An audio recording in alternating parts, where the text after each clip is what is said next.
Done by Noon podcast, episode number 18. Today we're going to talk about how to homeschool your kids as an entrepreneur. You're listening to the Done by Noon podcast, a podcast for entrepreneurs who want to achieve more by noon than others in a full day. Serial entrepreneur Dave Ruel and his co-host Chris Lopez share the strategies that will help you optimize your productivity, performance, and lifestyle so you can reach new heights in your business and life. So if you're ready to become the most efficient and effective entrepreneur you know, you're in the right place. Welcome to the show.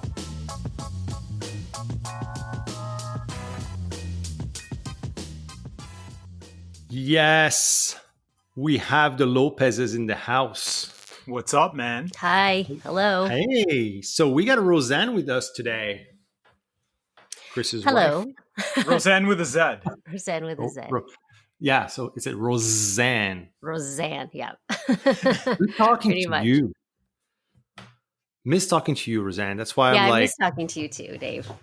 and I asked Chris, like, do you think Rozanne wants to be on a podcast on a regular basis? And I was thrilled when you said yes. I was kind of thrilled because whenever she speaks, I'm always like the shadow.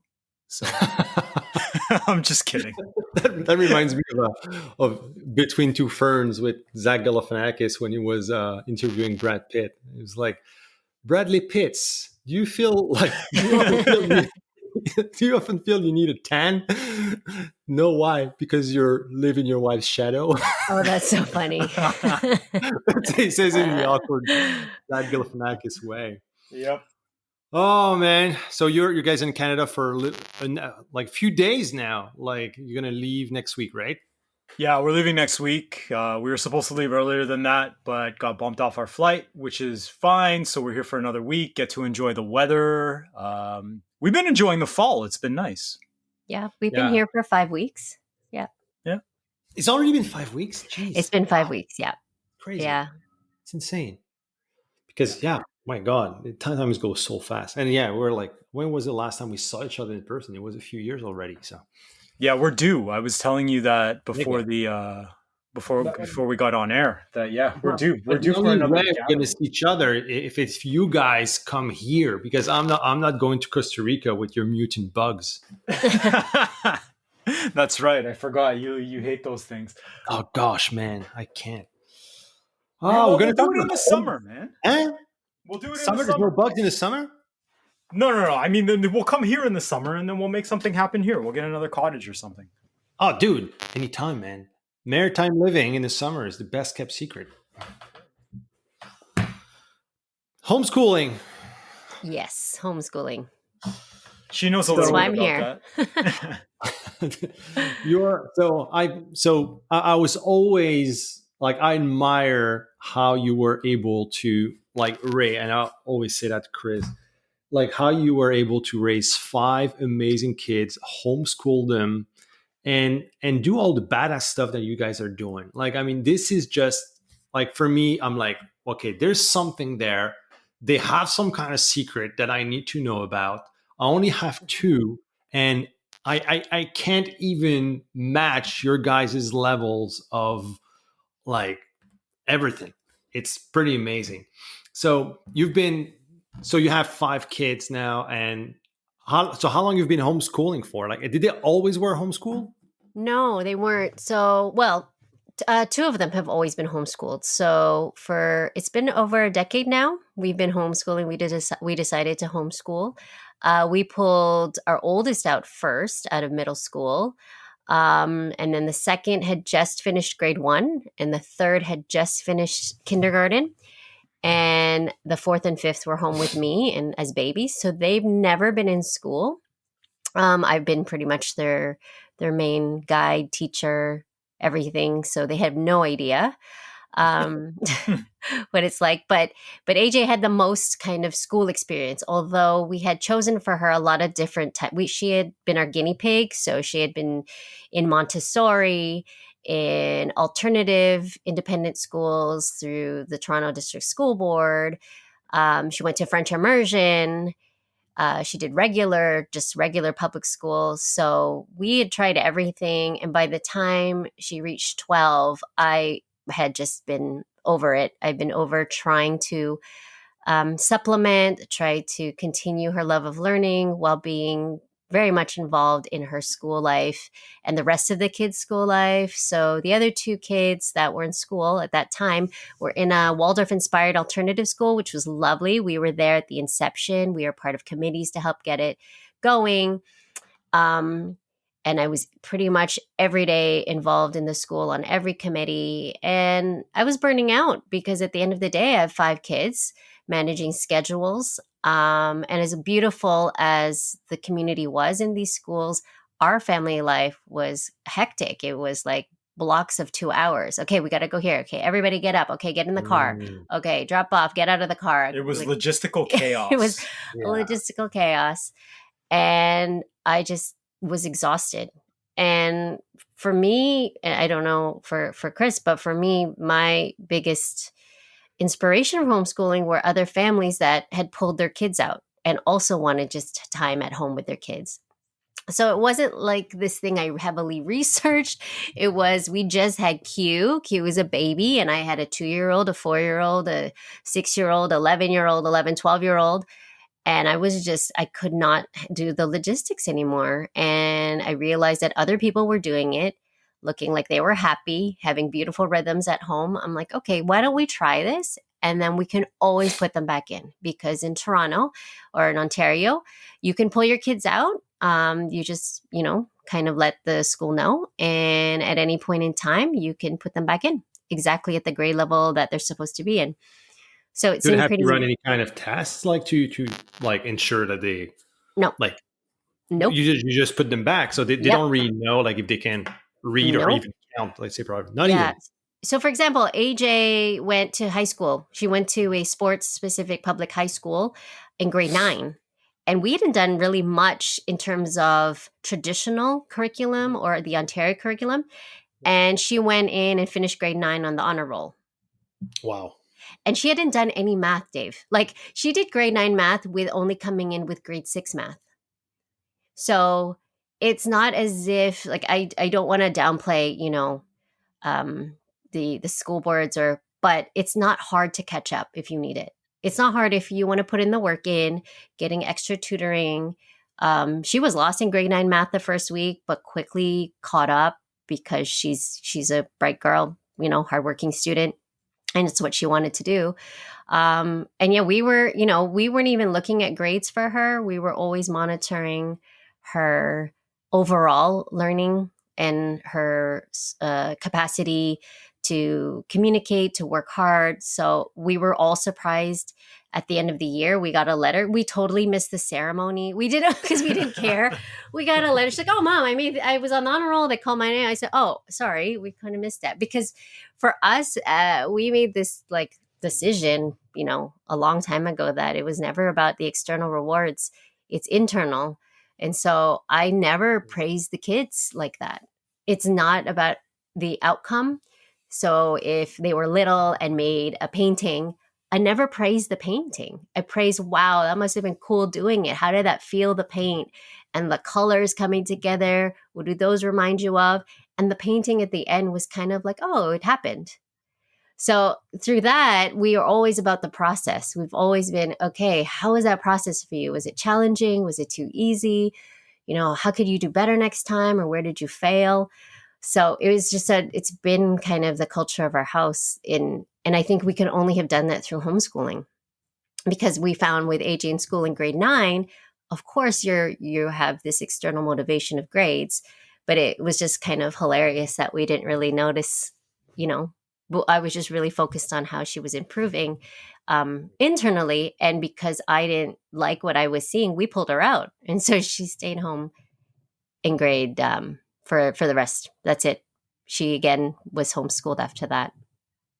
So how do you measure like the like you said, like you were really talking to a lot with her to evaluate how she was progressing and everything, but were you trying like to really like focus on what she was doing well and really doubling down on that? Or were you trying to make her more of a well-rounded student or person? Like, what was the process, if you want, for education? Because when you're in a public school, like, okay, you have to do this and this, and then you are spread, you're there with like 20, 30 other students, so you don't have like the attention of the teacher as much as she would have had your attention, right? So now, like, the easiest way for a teacher to like monitor progress per se is to like do tests and mark these tests. But how were you assessing the progress of the kids? Yeah, so that's a great question, because it all comes down to metrics, right? It's like, how are you measuring that they're learning? What are you, what standards are you measuring against? So for us, when we started homeschooling, that was one of our number one questions. It's like, why are we doing this? What is the objective? Is it to just bring school at home and I grade them based on Ontario curriculum standards? Do I just find a rubric and the metrics that teachers use and just bring it home because it's easier for me to do it at home? Or are we, for myself and Chris, are we going to reevaluate what we think of education and what should success and achievement? How do we define it as a family so that we can measure it? And when do we measure it? Do we measure it yearly? Do we measure it by a school year, which was kind of, created for convenience, or what is the true measurement here? So we had to really look at our family philosophy of parenting, education, and what we wanted for our kids. And so I know I'm just going to go around here. I'm going to come back to your question related to HK and the large class, but I think it's really important to talk about that. We have been, and we still are concerned with how they are as human beings when they're 21 and 22.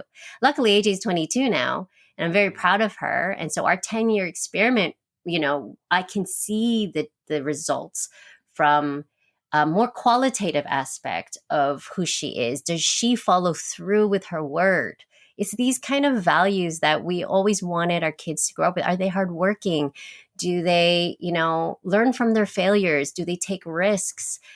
All of the things that we wanted them to have at the end of this journey, to have that entrepreneurial spirit. But that would be something, like, because, so sorry to interrupt, but yeah, no, like, go. Please. Do you think like actually being entrepreneurs made you realize that these skills were important in life? Like, because sometimes we're like, okay, I love my kids to be entrepreneurs, but really you can just like, they would decide, right? But do you feel like they were skills that you really wanted them to have in life, or because you want to promote an entrepreneurial lifestyle per se? No, I wanted them to have the qualities of an entrepreneur, because knowing that the world is changing, that paradigms are changing, the only way that they'll be able to adapt and really live a creative life, which is create their own life and design their own life to their choosing at any point, was to embody these values. And the only way they would be practicing it from a very young age, so that it became part of their DNA, part of their brain wiring. I had done so much research because I love learning. I'm curious, and now I'm invested. I have children. So for the last 10 years, I've been researching brain development, neuroscience. Like, what is it that are going to create these amazing habits? Because they're so malleable, right? The brain is so plastic for kids at a young age, and we know that. And so what kind of practices and habits do we want to instill in them that we've seen work for us? Like, Chris and I have done so much work with our own, just our own inner work and self-awareness, that is going to carry them for the rest of their life. That it doesn't matter what job or where they choose, what path they choose. They can apply any of these things to find happiness, to be successful, to adapt to whatever changes the world has. The world is changing. I remember when we first started this homeschooling journey, how we talked about, and Rozanne was the one who said this, where she said, you know what, I really just want the kids to be comfortable in their own skin. And as entrepreneurs, I mean, the three of us are entrepreneurs, we know the value of having really good relationships and being able to talk to people as an entrepreneur. And so in saying that, and with the kids with us really wanting the kids to be comfortable in their own skin, I think the primary skill behind all of that is having some type of social intelligence and being able to talk to people and being able to nourish relationships and cultivate relationships with other people. And we know that in school, more often than not, you can become very peer oriented, and that can really skew the way you see the world, and it skews the way you talk to people and how you interact with people. So I think for us, homeschooling, a lot of it was making sure that the kids had enough confidence and enough that they were sure enough in themselves that they would feel free to express their opinion. And I think that in turn would lead to a lot of social intelligence and the ability to create these relationships and nourish these relationships. So for me, that was the number one thing that stood out when we made the decision, was when Rozanne told me, you know what, I really just want the kids to be comfortable in their own skin. And so when we're talking about skills as an entrepreneur, I think having social intelligence is probably, we shove it under the rug sometimes because, we always talk about copywriting and certain marketing skills and stuff like that. But when it all comes down to it, a lot of that stuff, your ability to communicate, comes down to social intelligence and having empathy. Yeah. So that, I think that's probably the biggest skill that we're teaching them. But you can see that now. I mean, when it comes even to in like the job market, I mean, right. they like EQ is a highly regarded, that I wouldn't say skill, but something that people want, like that businesses want. They want to hire people with high, social emotional intelligence. Yes. They don't really care about really how smart you are and how much grades you got, like how great grades you got in school and what your IQ is, because ultimately nowadays, like it all comes down to, well, how well you can interact with others on the human level, but also how much resourceful you are. I feel like there's one thing about entrepreneur, and I've had that conversation. I've been speaking at schools lately, like locally. There were there's a woman who takes care of she's like a career life counselor, and she follows she's an entrepreneur as well. She runs a motel here, and we talk a lot about the future of education and the skills that they need to have. But what we came out with as a conclusion was that the same skills, as you said, entrepreneur skills, whether it's from like running a business themselves or being entrepreneurs, like in another person's business or any kind of organization, is really where it's at. They're going to have to double down on what they do well and learn how to organize their own time, their own task, everything else. Everything we do at Epic, for entrepreneurs, we feel like these are the type of skills that the future students are going to need. Right.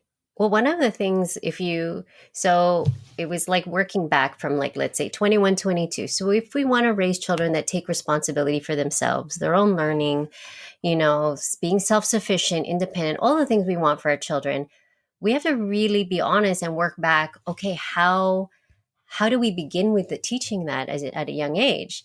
And so we did a lot of radical things. Like, for example, I didn't teach after Frankie. So Joey and AJ learned to read in Montessori.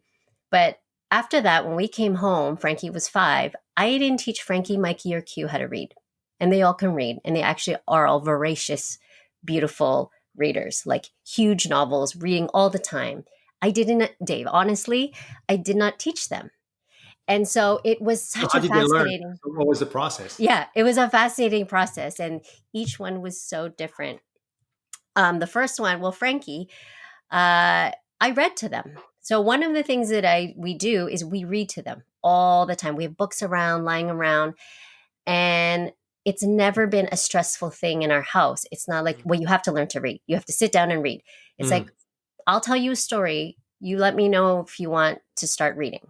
No, I don't want to. Okay, I'll just read the story. Mommy, I want to copy this down. So I didn't test them with spelling. If they asked me how a word was spelled, they're writing something down. I just told them. I didn't test them. I didn't do that thing where, okay, sound it out.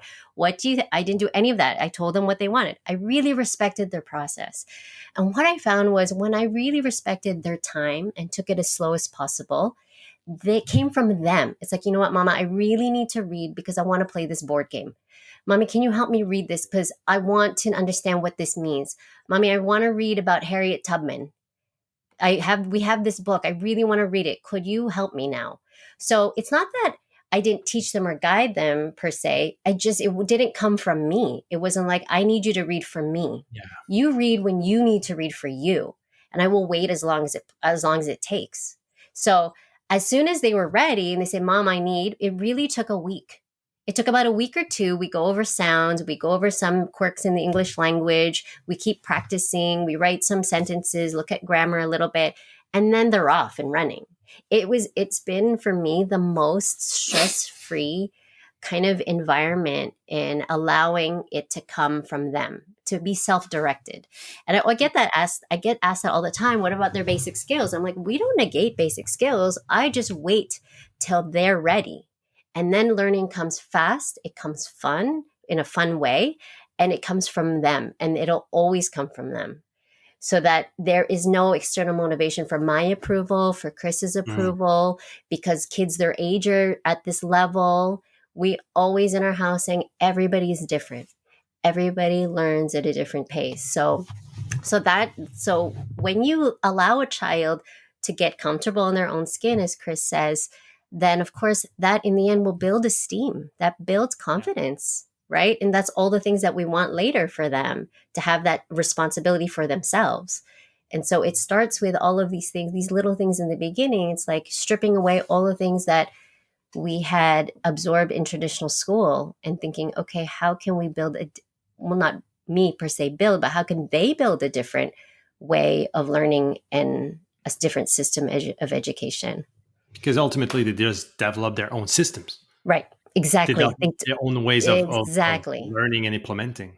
And their own strategies. I've seen them all come up with different strategies for time management, for stress management, for communication, for creativity, for solving problems. It's been such this has been the most, I was talking to Chris about it, to watch them do this for the last 10 years has been the absolute greatest gift of my life. To be that for my kids.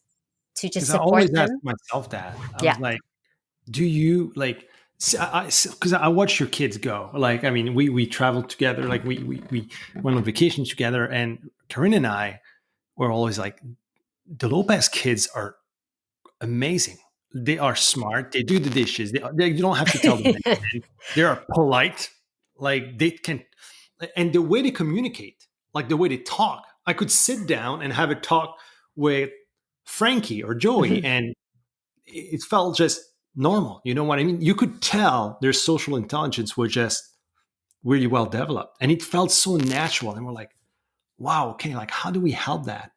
But the thing we were always asking, and probably a lot of parents will ask the same question, is that you have 5 kids, right? So I guess social takes care of itself. Yes and no. I mean, there's a lot of a lot of conflict and negotiation, but yeah, definitely having a big family is great. But what would you recommend? Let's say like you have 1 kid or 2 kids, and you're like, okay, well, they would miss on the social aspect. Because I'm like, for me, for example, when I was a kid, I hated school. I didn't like it. I didn't like the fact of being imposed a way of doing things, right? I think I would have loved your approach because of that, right? It was just imposed that. But the thing that I loved about it was the social. And I see my firstborn, Charliana, she's the same. Like you can tell, she's a different kid, but she's very social. She loves going to school because of her kids, right, of her friends. So like, well, how would you recommend someone with like one or 2 kids who want to homeschool, like to deal with that, like the social aspect of things? Right. So when the kids were little and we lived in Toronto, we joined homeschooling co-ops, or we just had large groups of there's just, 8 or 9 groups of families got together. Some had only 1 or 2 children to help with that piece. So we would get together once or twice a week and go on field trips together. Sometimes the moms would rotate teaching different workshops or themes to the kids. Also, what I found too is I have a few friends with 1 child, and what we've done is, like for me, I love being with the kids, and really from going from 5 to 6, 7 kids, it doesn't matter to me. I don't really feel it. So they would join, I would just take that child and then they would join us. So it's just finding other like-minded families. Also, I have a lot of friends that kept their kids in school, which is great. And then they would just join us sometimes, or their philosophy at home would just override the things that they didn't like about traditional school. So you could have like a hybrid where, yeah, you love the school, you love the family and the communities, but you could just tell the teacher and have that relationship where you're like, look, we don't care. We don't really care about the grades. Like, I know you have to do it, do what you got to do. But if we could come up with a language in the classroom, right, together as a community, as parents, as educators, where we could really support kids learning at their pace and at their level, and downplay comparison and downplay, the motivation to do things because of external rewards or punishments. How can we work as a community? And it's a slow process to do that, but then at least, for me, I used to think homeschooling was the only option, and now I'm really trying to work with smaller independent schools, or looking at how we can incorporate these wonderful, different methodologies I learned at home in the classroom to just allow this option for everybody, even if they can't keep their kids at home, because you can do it. It just takes a building of relationship with other parents in the community, with other teachers, and say, okay, this is the latest research. It doesn't work anymore. Standardized testing, it does not work for long-term motivation and well-being for children. They aren't learning. It's not learning. So what can we do as a community to really still satisfy government standards and regulations, but we can still modify things to incorporate love of learning, curiosity, self-directed learning, and things like that. So it's being creative. It's being an entrepreneur. There's a beautiful woman that I work with, and she's like, it's new. It's called educational entrepreneurship, and this is what's happening now because we need new models. There's this just demand for a new model with everything that's happening. As a homeschooler, COVID lockdowns, it didn't affect us at all. Right. It's just like, we're like, okay, right. We just did what we did. Right. We just kept doing what we're doing. And the kids were like, oh, so it's just normal. I'm like, yes, it's just normal. But a lot of kids around the world are doing what you're doing now. They're like, oh, okay, cool, mom. That was it. It was like, oh, okay. So it didn't. So it's like how we need a model where the disruption is minimal, because we can really be flexible with the way that we support kids in their education. So yeah, I think you can, even if you have 1-2 kids, if you have to work and you have to put your kids in school, that's basically an option. So how's that? So right now, I know you're developing a model right now in Costa Rica, right, where you have a few entrepreneurial families that group together, you're helping them, but you're also, like, so as you said, you're involved into working with different, like, who do you work with? Like the governments or families or clubs, or how's that work to develop that, or to put it, I would say, a little bit more mainstream? Yeah. So this came out of really pure need and demand. It was just everybody in our community met my kids, liked what I do, spoke to me about the type of things that we do at home and our lessons, and they're really interested and open. But for a lot of people, homeschooling isn't an option. They have to work physically. They can't keep their kids at home. They have one child. And so I really switched my thinking and thought, okay, I can do this. I can guide other kids. I can invite them into our world. And what started with a group of 6 teenagers, really, because 2 of them were my kids and 4 other teenagers from friends' kids that just wanted to learn in a different way.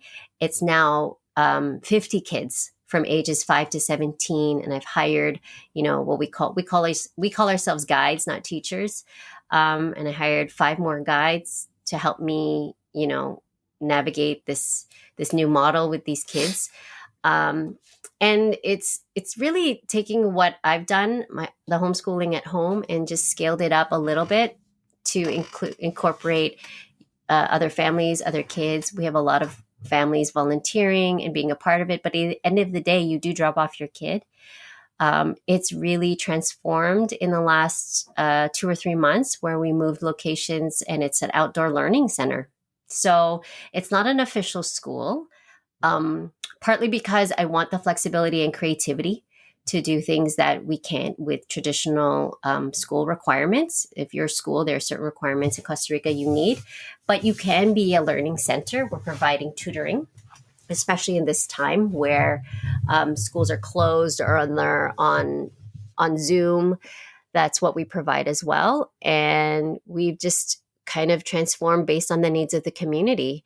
And a lot of the needs are physical literacy, right? So the kids have been home on Zoom or online for a long time, and they're not moving. And so we have a large outdoor space now where, thanks to Chris, he's been helping develop a phys ed program. And then we go all the way up to the teenagers. And for me, I have a soft spot for adolescents and reforming education for adolescents.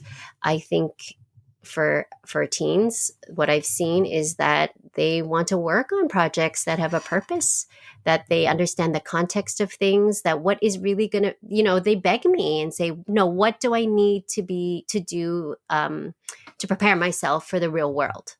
Right. So they are more concerned with, things like, how do I manage my money?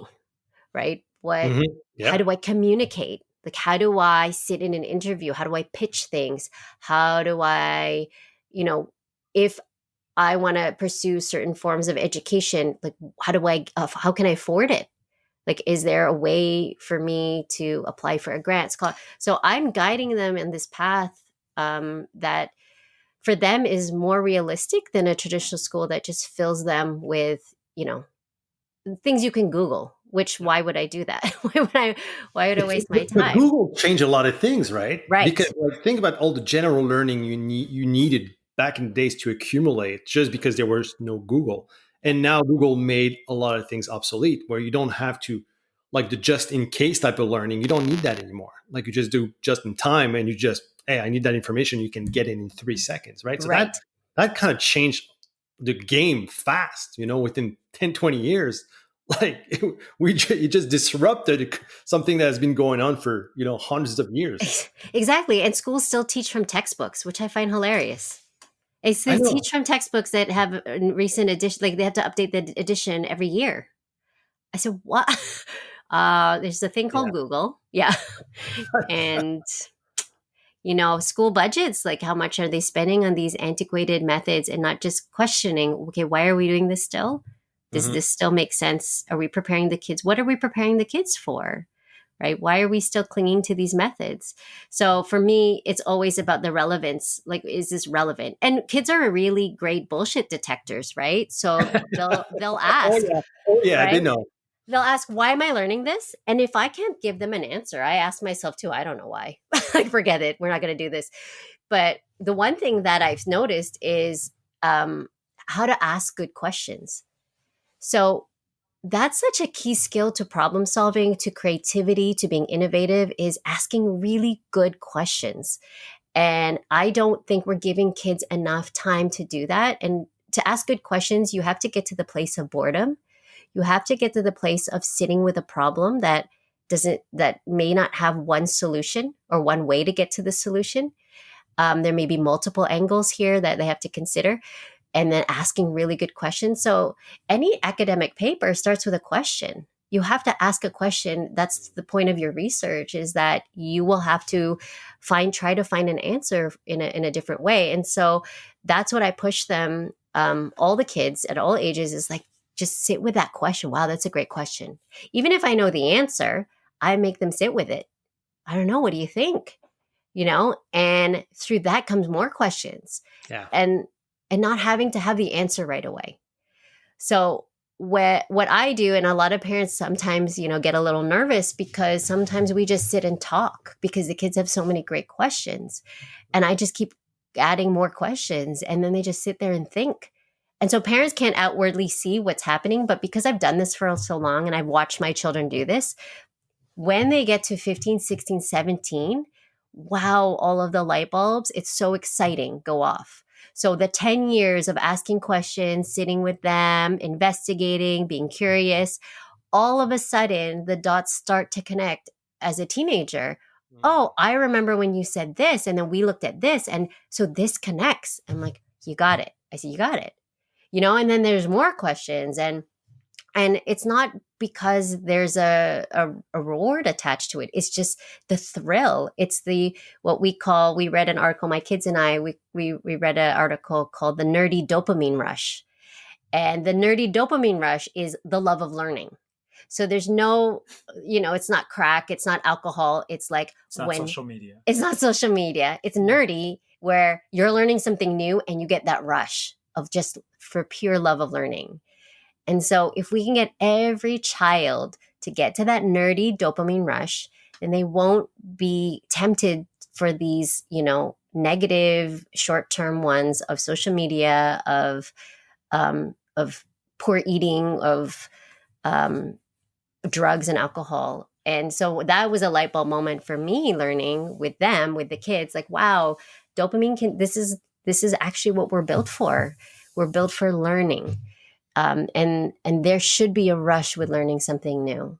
And I feel like that's just not happening anymore with the way traditional schools have been structured. Rozanne, you make me want to go back to school.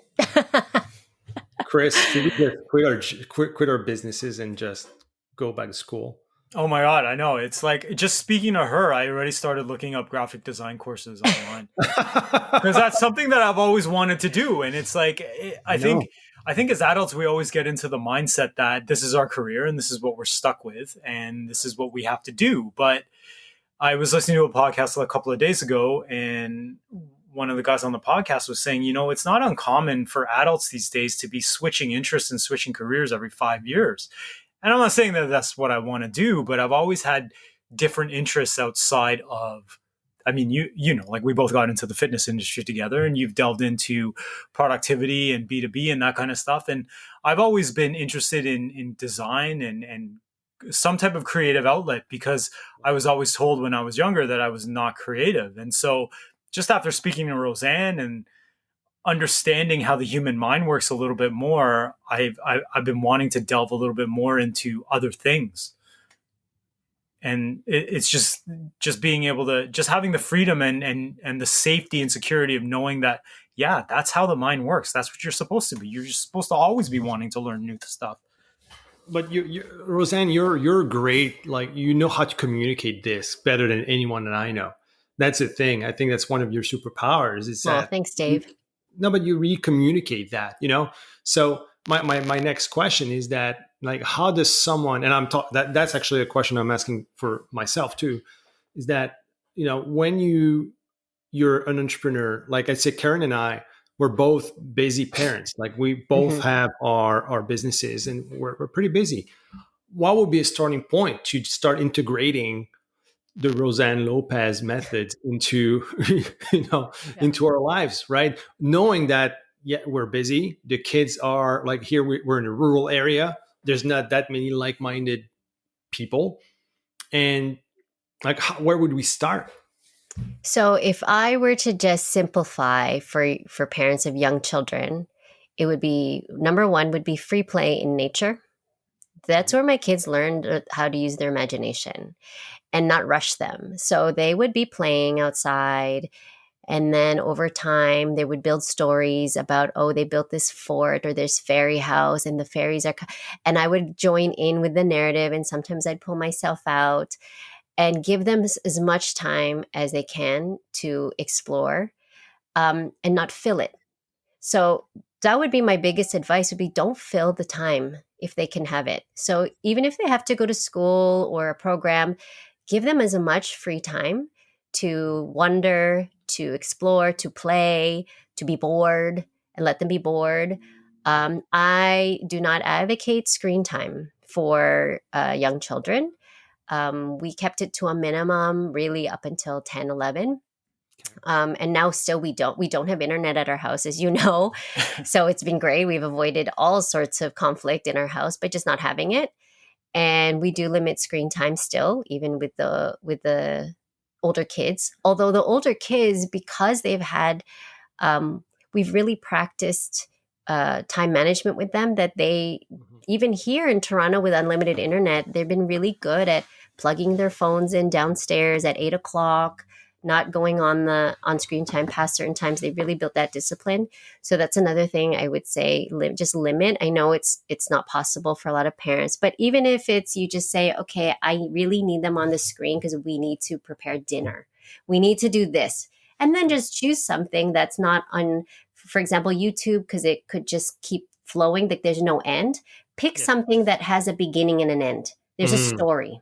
Yeah. Right? Instead of these mindless videos that go on and on forever, at least pick something with a narrative, right? There's really great episodes of certain things where you have a beginning of an episode and the end of an episode. There's a story that happened. And so at least that still will feed a little bit into their imaginary life. So what's so important, I know Einstein has a quote, is about fairy tales. That if you want your child to have knowledge and imagination, you just tell more and more fairy tales. So the land of stories would be my next one, which would be read them stories. There's lots of great, bedtime storybooks out there where you have these 5-minute stories. You could read to them. Like when the kids were little, it was, at least, 3 or 4 stories per night, just reading. So it would be those things when they're little. And I know they don't seem a lot, but there's a lot that covers it. There's a lot that is working in those tiny little things. Like, for example, when you read to your child, they are learning. We are very we evolve to communicate, and that's how we learn collectively. So when you read to your child, you're connecting with them emotionally because you're hopefully cuddling and you're it's this time together. And then you're also allowing them to hear. So auditory learning is super important for just in general cognitive learning. And so when you're reading to them, they're hearing how words are supposed to be pronounced. They're hearing the tone of certain phrases and emotions, as you're reading. Hopefully you're reading with a little bit of feeling. And then it's a story, which is, spurring the imagination, introducing the archetypes to them, which will be very, very important later on in life, like the hero, the villain, the witch, the magic fairy godmother. All of those things are so important later on for psychological well-being because they all live in all of us. So it'll really help them to understand that these characters are kind of part of our collective consciousness. So when I mention these things to parents, they're like, okay, but that's it. What curriculum should I buy? I say nothing, because at the end of the day, I give parenting advice, and it's the one advice no parent likes that I give, but it's pretty much you work on yourself, because all the kids will do will imitate who you are. So you can read the best parenting books and try to implement the best strategies, but if you are not happy with yourself, you're going through a crisis, you have a bad relationship with your spouse, you have a bad relationship with yourself, that's all the child will understand and learn. That's who they will become. So as parents, we have this huge responsibility then to work on ourselves, and the children will be fine. I tell all parents this, and learn how are you communicating with your partner? Are you demonstrating acts of kindness throughout the day to, the random person at the grocery store, the person in line at the bank that's impatient? Because that is who your child will become. Whether or not they become compassionate or empathetic, that you can't teach that. They learn it from what they see.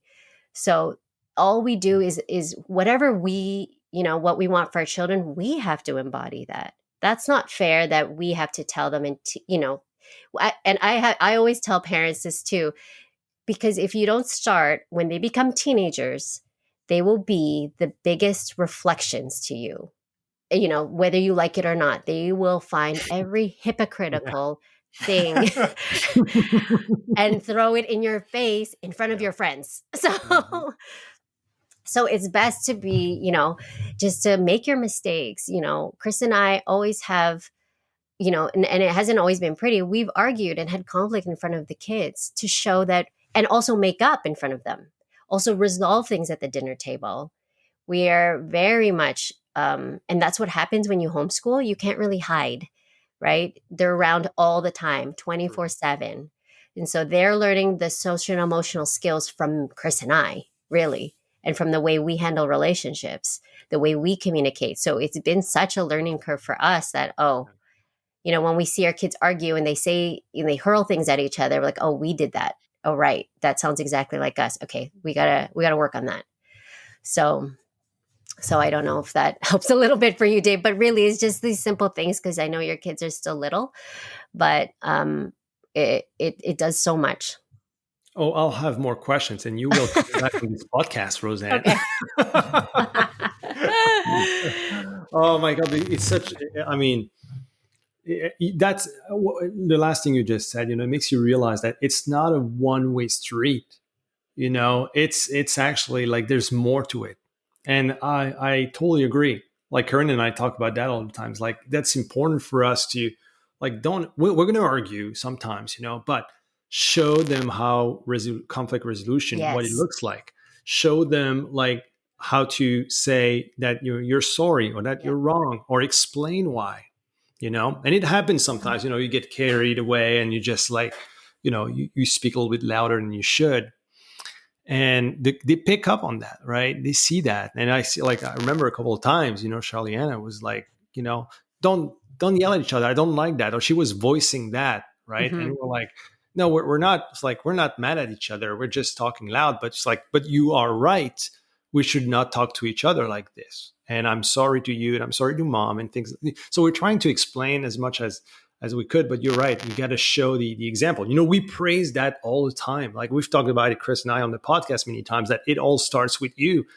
Self-leadership is the number Right. one thing that you need to do, but it goes beyond entrepreneurship. It goes as a parent, it goes as a spouse, it goes as, in multiple areas of life. And you're right, if the kids see that, they will be fine. Then it's only a matter of guiding them through the process. I love that you're Mhm. using that word, guide. You Mhm. don't teach, like, you're not, hey, this is exactly what it is. It's like, I'm going to guide you through it, but you form your own way of doing things. I Exactly. love that so much, so much. That's so good. We're going to talk about it in like, you're going to come back on this, because I'm sure we're going Okay. to have boatloads. We're going to have boatloads of questions from our listeners on that. So if you have any questions for Rozanne, feel free to send us an email, and we'll get Rozanne on future podcasts. But yeah, it's something that we've looked for. Like that's why I was always like, I need to understand how Chris and Rozanne do that, because we explored that at first, right? We were like, Right. we love the concepts and like everything, but it's just putting it into action that was like highly complicated for us. It was like, damn, like there's no structure per se. Like we don't have, like, let's say, the time to do it, or even for personally, I don't even feel like I got the skills to be like that you have, let's say, for communicating with kids, things like that. But I think because maybe I put too much pressure on that, of teaching them things instead of Right. letting them do their own experiences. So one weird thing, with us, is that we always wanted them to be bilingual. So we speak French at home. French is the home language. And then we wanted our kids to be bilingual. So like, okay, well, so we thought, okay, once or twice a day, or a week, sorry, we're going to speak only English, which we never did. But they watch, they can watch like they have some screen time every day, so Right. like, but limited. But they picked up English like this, and both of our kids are bilingual. Like Wow. Michaela, the last one, it's really weird. Like it's not because of us. Like we don't Right. speak to them that much. Like we're gonna tell them things, but they're gonna pick it up. Michaela is 2.5, and sometimes she's gonna start speaking English. I'm like, what? Like that's crazy, right? So, but we tell her a few words and things like that, but she can understand English perfectly. And Shaliana is, I would say, bilingual. I would say 90%. Wow. It's pretty crazy, but it's that's a perfect example that we plan to do something, we didn't do it, thinking like, oh, we don't know how to do that, and we let the kids figure it out. We enabled that in some ways, and just it happened, right? So Yep. sometimes shows you that you have to trust the process in some ways. And what you said with reading too, it's like, okay, wow, okay, there's something there. So I love it. So what's next for you, Rozanne? I know, so you are now, are you officially now a published researcher? Yes, I am. Yes, I am. I mean, and I didn't intend on becoming one. It just happened really from me being passionate. As you know, when I like to talk about my projects. I'm really passionate about education. And it was suggested by a friend of mine who is an educational researcher that I might look into writing about my experiences. And so we've co-written a few papers now that are about to be published, and I wrote one on my own as an independent researcher on homeschooling. A call was put out in a academic for an academic journal, and it's going to be part of a book on global perspectives of home education in the 21st century. And yeah, my chapter is on my experience and of course my research in it on slow education, and so how I decided to slow down everything in our life, including our home education, to give the kids time, just to time again, as Chris said, to be comfortable in their own skin. And so yes, that's in the editorial mode right now. I just proofed the chapter, but it should be getting published very soon. The aim is for academic researchers to has not been a home learning or home education academic journal or book written in quite a while. So I'm really excited to be part of this one in response to what's been happening and how it's a needed guide for a lot of people doing research on innovating education. Yeah, because all of these papers come from academics. Yes, I'm the only one without letters beside my name. In that, you should invent some. Should we just give you some letters? We should. I mean, it's so interesting. Yeah, it's so interesting being in this world of academics because it's for me, I'm living what I've been preaching to the kids, that you don't need letters beside your name. And so it's really exciting for me, and really it's validating that people want to hear what I have to say, even without the formal. And it's not that I couldn't go and get it. It's just I have 5 kids. And so I just lived it and just took my passion and went for it. So it's exciting. I see that's a perfect example. Like you're talking from example, right? Right. And it's like it's not the fact that you're a PhD or whatever that's going to show you how to raise great kids. And how was that received overall? Like, did you face, I would say backlash, but resistance from academics or ego, or how was the whole process? Well, it was an open call for submissions, and I just went for it, and I just explained, I sent my abstract in. I mean, I did go to university, so I do have a bachelor's degree. So I have to admit that I did draw on some of my experience from being in a university atmosphere and how to write a paper. I kind of, but then I also Googled Googled. I'm like, how do I do this again? So that was funny. And then I worked really hard on it, and I had friends read bits of it. I had Chris read some of it, and then I submitted it just thinking, okay, if they like what I have to say, that's great. And the lead researcher, or the lead, researcher on it, that she was the one putting everything together, was super impressed and gave me such great feedback. And then it was interesting. I said, should I get someone to, like a copy editor or do this or that? And she's like, no, I mean, it's great. Like your quality is amazing. Like she gave me really great feedback, and it made me really confident in my writing.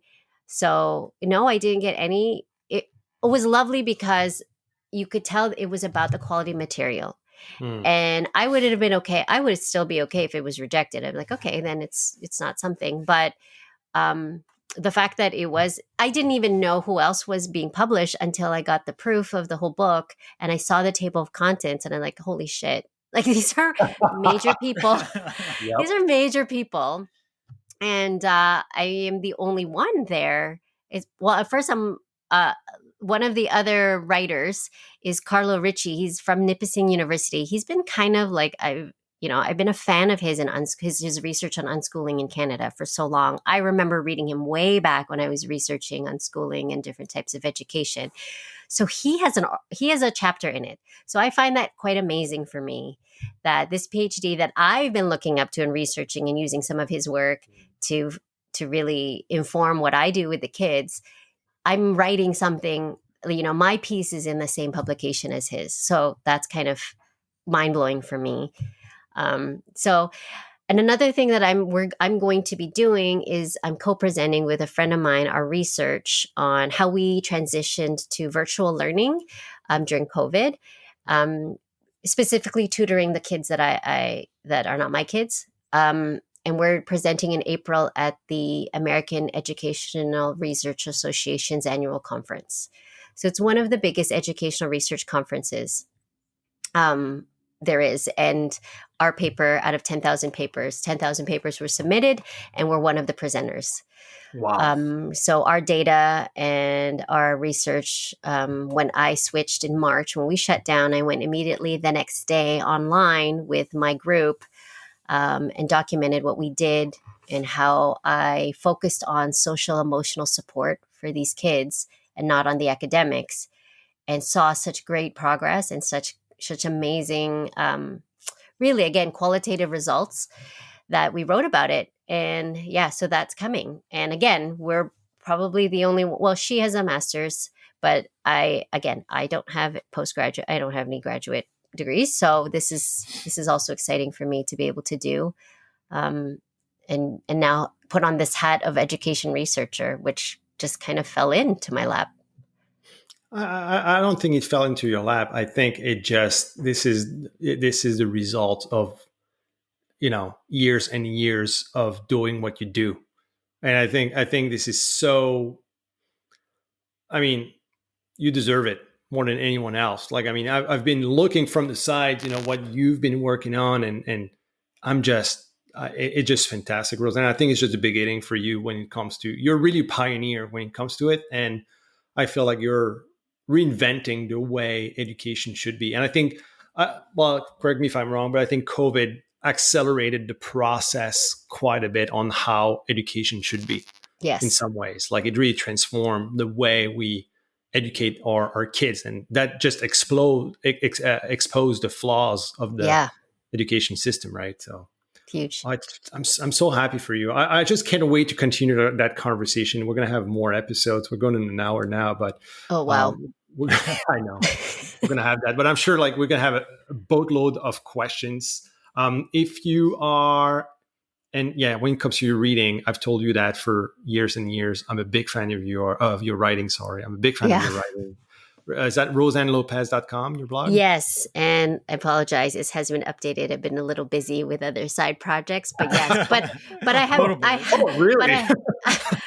I do have lots of sections on the blog dedicated to homeschooling that are still relevant. I mean, they're not out of style. They're still, my tips and documented a lot of things that worked for our family. So yeah, it's all there. I love it.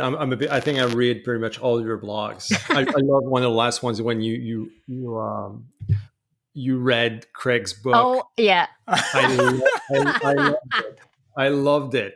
And funny because Craig's a friend, a good friend of Chris, right? But I think the way you dissected it too and applied it to your world is so well written, right? It's not about it's not about the teachings of what's in the book. It's how you interpret it and show that, I'm actually a mega productive person because I do this, and that, right? Well, Dave, it's been on our shelf forever, and I refuse to read it, as I said in the blog. I just could not. I don't know. So it was really funny for me to read it and be like, oh, okay, I can see this. Yeah. Exactly, because I think you knew Craig personally, so right. It's such a great blog post. But every single one of them are great. So go read that. rozannelopez.com with a Z, Rozanne with a Z, and that's awesome, Rozanne. Thank you so much. Thank you for thanks, Dave, for doing what you're doing. First of all, because it's important work. This is game changing work, Chris. We're going to use it. I'm still here. I need a 10. Yep. but it's well needed. And yeah, I can't wait to have you back on the podcast. Thank you so much. Okay, thanks, Dave. All right. Have a great week, everybody. If you have questions for Rozanne, feel free to email us and we'll make sure to have Rozanne back because we want Rozanne back. All right. Have a great week, everybody. You have just listened to the Done by Noon podcast. If you are interested in hearing more, do not hesitate to subscribe to our channel. Click on the 5 stars or check out our free tools and trainings at donebynoonpodcast.com. Thanks again for listening and stay awesome. We'll see you next time.